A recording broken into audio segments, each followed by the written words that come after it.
Hello बच्चों, class 9th की science की वर्कशीट 30 आज हम डिस्कस करने जा रहे हैं। 11/9/2020, सब्जेक्ट साइंस, क्लास 9th।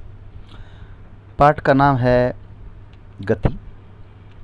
तो बच्चों, इसके अंदर क्या क्या बातें हम डिस्कस करेंगे, चलिए आइए शुरू करते हैं। सबसे पहले वेग क्या होता है और चाल से किस प्रकार भिन्न है।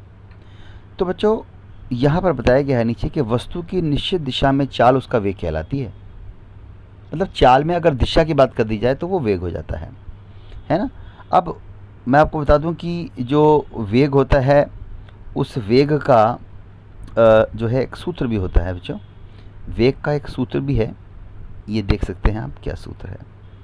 वेग बराबर विस्थापन बटा समय। वेग बराबर विस्थापन बटा समय। और थोड़ा बड़ा देखिए बॉक्स बनाया मैंने। वेग बराबर विस्थापन बटा समय। अच्छा, अब देखिए यहाँ पर कुछ और बातें भी मैंने यहाँ बताई हैं कि एक छोटा सा नोट दिया है, इस नोट को देखते हैं क्या लिखा है। जैसे आप देख सकते हैं वहाँ लिखा था वेग बराबर विस्थापन बटा समय, यहाँ मैंने लिखा है चाल बराबर दूरी बटा समय। यानी कि चाल बराबर दूरी बटा समय और वेग बराबर विस्थापन बटा समय। अब दूरी और विस्थापन में क्या अंतर होता है बच्चों, आइए इस नोट को देखते हैं। ये देखिए, दूरी वस्तु द्वारा तय किए गए रास्ते की लंबाई को दूरी कहते हैं, जबकि विस्थापन प्रारंभिक बिंदु से अंतिम बिंदु तक की न्यूनतम लंबाई है, जो किसी निश्चित दिशा में ही हो सकती है। निश्चित दिशा में ही हो सकता है विस्थापन बच्चों, दूरी किसी भी दिशा में हो सकती है। अच्छा, विस्थापन शून्य भी हो सकता है, परंतु दूरी शून्य नहीं हो सकती है। जैसे मान लो आपके घर से स्कूल 2 किलोमीटर दूर है, आप स्कूल गए 2 किलोमीटर और स्कूल बंद था, इत्तेफाक से आप छुट्टी वाले दिन चले गए थे, वापस आ गए आप, तो आपने कितनी दूरी तय करी, 2 जाने में 2 आने में 4 किलोमीटर दूरी हो गई। लेकिन विस्थापन की बात करें तो प्रारंभिक बिंदु घर, यहाँ से आप चले थे और वापस घर ही आ गए, तो प्रारंभिक बिंदु से अंतिम बिंदु तक की जो न्यूनतम लंबाई है वो शून्य है यहाँ पर। तो विस्थापन शून्य है और दूरी है 4 किलोमीटर। तो ये बात बड़ी इंपॉर्टेंट है बच्चों। चलिए अब हम आगे चलते हैं। यहाँ पर हमने यह लिखा हुआ है कि ये हाईलाइट किया है पीले रंग से, यह वस्तु की चाल ही नहीं अपितु उसकी दिशा की भी जानकारी देती है। अच्छा, यहाँ पर यह बताया गया है कि यह एक सदिश राशि है बच्चों। है बच्चों, कैसी राशि है ये? सदिश राशि है। इसके अलावा वेग का ऐसा ही मात्रक मीटर प्रति सेकंड होता है। अच्छा, वेग शून्य भी हो सकता है। यदि आप अपने घर से स्कूल उसी रास्ते से वापस आ गए, है ना, घर की दूरी 10 मीटर तय करते, मिनट में तय करते हो, तो चाल तो होगी परंतु विस्थापन शून्य होगा। घर से आप गए स्कूल, स्कूल से वापस घर आ गए, है ना, वापस घर आ गए, तो आपका विस्थापन जो है वो शून्य हो गया और वेग बराबर विस्थापन बटा समय, तो वेग भी शून्य हो गया, है ना। लेकिन चूंकि दूरी शून्य नहीं है तो चाल भी शून्य नहीं होगी बच्चों। अब यहाँ पर देखिए, हमने यहाँ पे लिखा हुआ है कि लाल रंग से अंडरलाइन किया है, जब तक एक वस्तु सरल रेखा में बदलती हुई चाल के साथ वेग के संग गति करती है तो हम उसकी गति की दर का परिमाण औसत वेग से ज्ञात कर सकते हैं। एक और बहुत ही महत्वपूर्ण यहाँ पर एक सूत्र है बच्चों, औसत वेग का। ये देखिए, औसत वेग होता है ना, प्रारंभिक वेग जमा अंतिम वेग बटे में 2, उसका हम औसत निकाल लेते हैं बच्चों। चलिए हम आगे चलते हैं। यहाँ पर ग्रीन कलर से हाईलाइट किया हुआ है कि हम यह कब कह सकते हैं कि वस्तु एक समान गति में है अथवा नहीं, और ऐसी स्थिति में वस्तु के वेग का क्या होगा बच्चों। तो चलिए इस बारे में हम बात को आगे बढ़ाते हैं।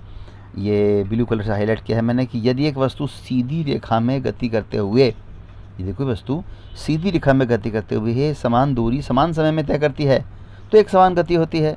जैसे सपोज आप कार में बैठे हैं, कार सीधी रोड पर चली जा रही है और आप ड्राइवर के पास बैठे हैं, आप देखते हैं कि गाड़ी का जो स्पीडोमीटर है उसकी सुई 40 पे है, 40 किलोमीटर प्रति घंटा, और 40 पे ही है, ना 45 हो रही, ना 35 हो रही, ना 38 हो रही, फिक्स है 40।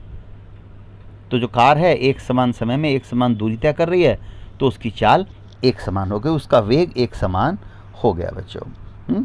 आई रिपीट कि यदि कोई वस्तु सीधी रेखा में गति करते हुए एक समान दूरी एक समान समय में तय करती है समान दूरी समान समय में तय करती है तो उसकी गति एक समान कहलाती है। जैसे मैंने बताया कि कार 40 किलोमीटर प्रति घंटा की रफ्तार से, है ना, चाल से चली जा रही है। ऐसी स्थिति में वस्तु का वेग भी एक समान रहता है। सीधी रेखा में चलते हैं तो चाल और वेग एक समान होता है। परंतु ये जो है बैगनी रंग से हाईलाइट किया हुआ है, परंतु यदि वस्तु अलग अलग दूरी अलग अलग समय में तय करती है तो वह असमान गति में होती है। मतलब समान दूरी समान समय में तो एक समान गति, और असमान दूरी समान समय में तो असमान गति। ऐसी स्थिति में उसका वेग भी असमान हो जाता है। इसे दो प्रकार से विभाजित कर सकते हैं। त्वरण गति, इस गति में वस्तु का वेग बढ़ता है, और मंदन गति, जिसमें वस्तु का वेग घटता है। यदि आप बाइक पे एक्सेलरेट कर रहे हैं, बाइक की रफ्तार बढ़ रही है, तो वो होगी त्वरण गति। और अगर सपोज़ अचानक से सामने कोई जानवर आ गया, आपने स्पीड अपनी एक्सेलरेट कम करके ब्रेक लगा दिया, तो वो मंदन गति हो गई बच्चों। चलिए अब एक उदाहरण है यहाँ पर।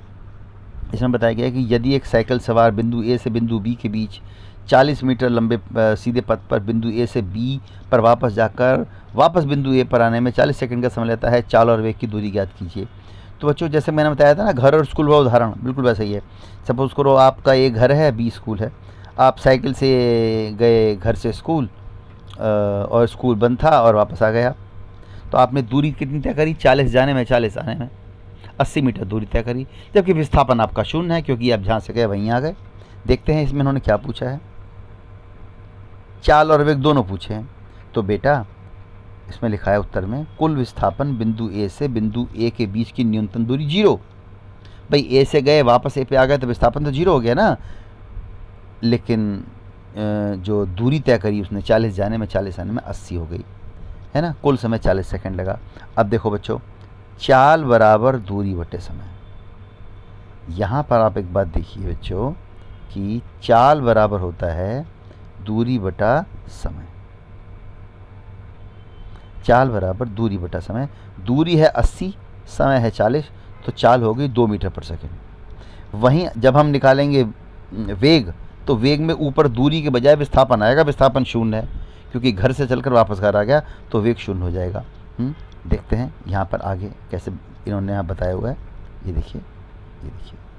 अब यहाँ पर उन्होंने वेग निकाला है बच्चों।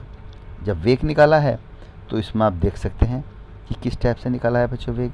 ये देखिए, वेग है 0 मीटर पर सेकेंड है, क्योंकि वेग बराबर विस्थापन बटा समय होता है। विस्थापन है 0, वापस घर आ गया, तो वेग हो गया 0। तो बच्चों इस टाइप से आप समझ सकते हैं विस्थापन और दूरी में अंतर, चाल और वेग में अंतर। चलिए अब हम बात करते हैं कुछ सवालों की। पहला सवाल है, वेग तथा चाल में अंतर बताइए। तो यहाँ पर एक नोट लिखा है मैंने, यहीं पर इसमें उसको उत्तर लिखा हुआ है, वेग और चाल में अंतर। ये देखिए, एकांक समय में तय की गई दूरी को चाल कहते हैं, जबकि एकांक समय में किसी निश्चित दिशा में तय की गई दूरी को वेग कहते हैं।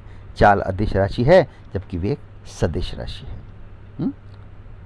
चाल में दिशा नहीं होती, वेग में दिशा होती है। अगला सवाल, यदि एक कार 100 मीटर की दूरी 25 सेकंड में तय करती है, उसका वेग ज्ञात कीजिए, है ना। इसका नोट देखते हैं। वेग बराबर विस्थापन बटा समय सूत्र होता है। विस्थापन है 100 मीटर और समय है 25 सेकंड, तो 4 मीटर पर सेकंड इसका वेग हो गया। और यहाँ मैं आपको बता दूं, क्योंकि सीधी रेखा में वस्तु चल रही है, तो विस्थापन और दूरी एक ही होगा। अगर चाल पूछे तो चाल भी 4 मीटर पर सेकंड ही होगी। चलिए अब आखिरी सवाल देखते हैं। यदि एक मोटरसाइकिल एक खाली हाईवे पर निश्चित वेग से जा रही है, तो वह किस प्रकार की गति का उदाहरण है? निश्चित वेग से जा रही तो एक समान गति है। देखते हैं इसका उत्तर। यह एक समान गति का उदाहरण है।